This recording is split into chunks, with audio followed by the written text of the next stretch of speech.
Well, good Thursday evening to you. Work week's almost done, and it is a beautiful evening down here at the camper. A little bit coolish, just a little bit below freezing, but it's okay.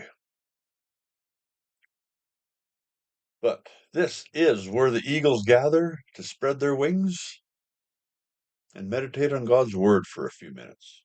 Amen? Amen. We started off in Corinthians last night. We read a little bit of chapter 1. I was going to move on to another chapter, but there's another really good reading here in chapter 1, and it's toward the latter part of chapter 1. Let's have a little look at this. The message of the cross is foolish to those who are headed for destruction, but we who are being saved know it is the very power of God. As the scriptures say, I will destroy the wisdom of the wise and discard the intelligence of the intelligent.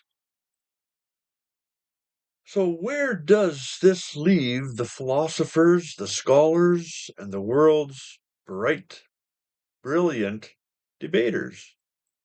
God has made the wisdom of this world look foolish. Since God, in his wisdom, saw to it that the world would never know him through human wisdom, he has used our foolish preaching to save those who believe. Did you hear that? He has used our foolish preaching to save those who believe.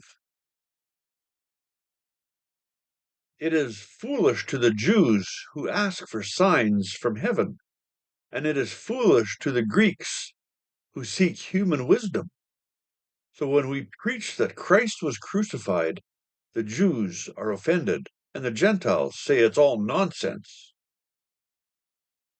But to those called by God to salvation, both Jews and Gentiles, Christ is the power of God and the wisdom of God. This foolish plan of God is wiser than the wisest of human plans, and God's weakness is stronger than the greatest of human strength. That's a very cool reading. Let's go a little bit into chapter 2 here and see how Paul makes it work. When I first came to you, dear brothers and sisters, I didn't use lofty words and impressive wisdom to tell you God's secret plan. For I decided that while I was with you, I would forget everything except Jesus Christ, the one who was crucified. I came to you in weakness, timid, and trembling, and my message and my preaching was very plain. Rather that rather than using clever and persuasive speeches, I relied only on the power of the Holy Spirit. I did this so you would trust not in human wisdom, but in the power of God. Wow.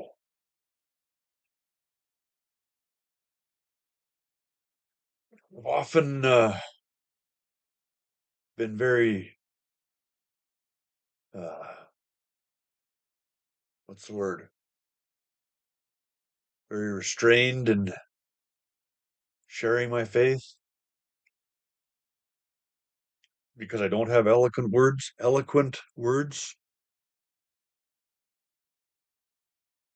But by this reading right here, you can sound as foolish as you want. If God's going to save someone, God does it, not us. Amen? Amen. That is a mouthful in that reading.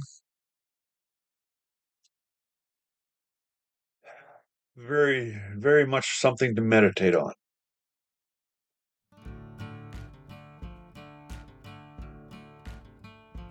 Ah, you all have a fabulous Thursday night.